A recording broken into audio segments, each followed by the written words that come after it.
ओम साईं राम, हर हर महादेव। आज का रात्रि संदेश। प्रकृति बहुत शक्तिशाली है जो समय समय पर परिवर्तन करती है और परिवर्तन होना बहुत आवश्यक है। इंसान का जन्म हुआ है तो उसकी मृत्यु भी निश्चित ही होगी।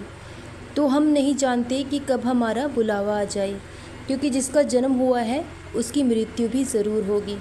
ये शरीर नष्ट होने वाला है, लेकिन हम दिन भर मोह माया में ही उलझे रहते हैं।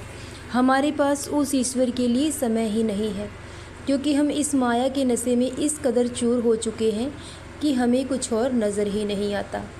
हमारी 5 इंद्रियां घोड़ों के समान हैं और मन उनकी लगाम है। इंद्रियां हमें हमेशा मोहित करती हैं, वो हमें हमेशा गलत मार्ग पर ले जाना चाहती हैं, क्योंकि इंद्रियां मोह माया का रसवादन करना चाहती हैं। लेकिन मन लगाम है, हमें अपने मन को वश में रखना चाहिए, क्योंकि सही गलत मन जानता है कि हमें क्या करना है क्या नहीं करना है।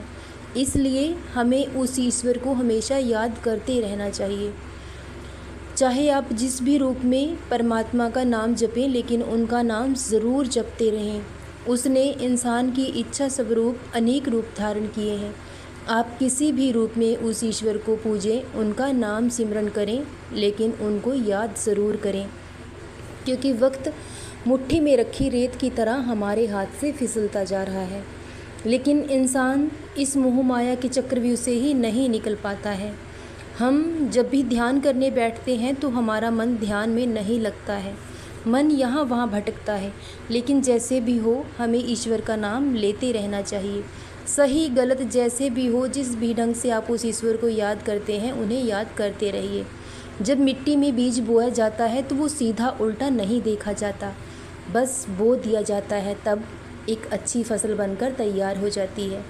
इसलिए आप उस ईश्वर का नाम जपें, चाहे जिस भी तरीके से आप ले सकते हैं, सोते जागते उठते बैठते, तो वो आपकी हर मनोकामना ज़रूर पूरी करेंगे।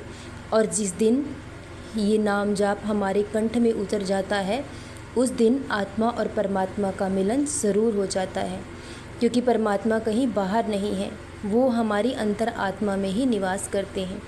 अगर शांति पाना चाहते हैं तो खुद में ही लीन होना होगा, अपने आप को ही खोजना होगा। लेकिन हम सोचते हैं कि कल उस ईश्वर का ध्यान करेंगे, कल से सब अच्छे काम करेंगे, लेकिन जीवन में कभी कल नहीं आती है। जो भी है आज है, अभी है। उस ईश्वर का ध्यान करना है, उनका नाम जपना है, तो आज से करें, अभी से करें। अगर कल सुबह आप जाग ही ना पाए तब आप क्या करेंगे? ज़िंदगी का कोई भरोसा नहीं है, क्योंकि जब तक सांसें हैं तब तक ही हम जिंदा हैं, और सांसें उस मालिक की मोहताज हैं। उनकी मर्ज़ी से ही ये सांसें चलती हैं। अपनी मर्ज़ी से हम एक सांस भी नहीं ले सकते।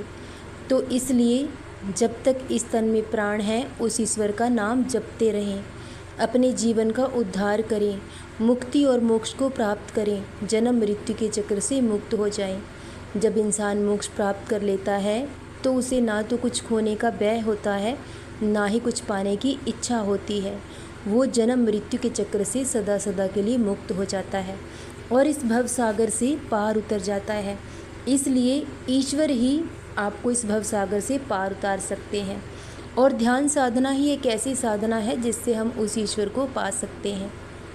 इसलिए बिना वक्त गवाए उस ईश्वर को याद करें, उनका नाम जपें और अपने जीवन को सफल बनाएं। सदा खुश रहें, सदा जपते रहें। ओम साईं राम, हर हर महादेव। शुभ रात्रि मेरे बच्चों।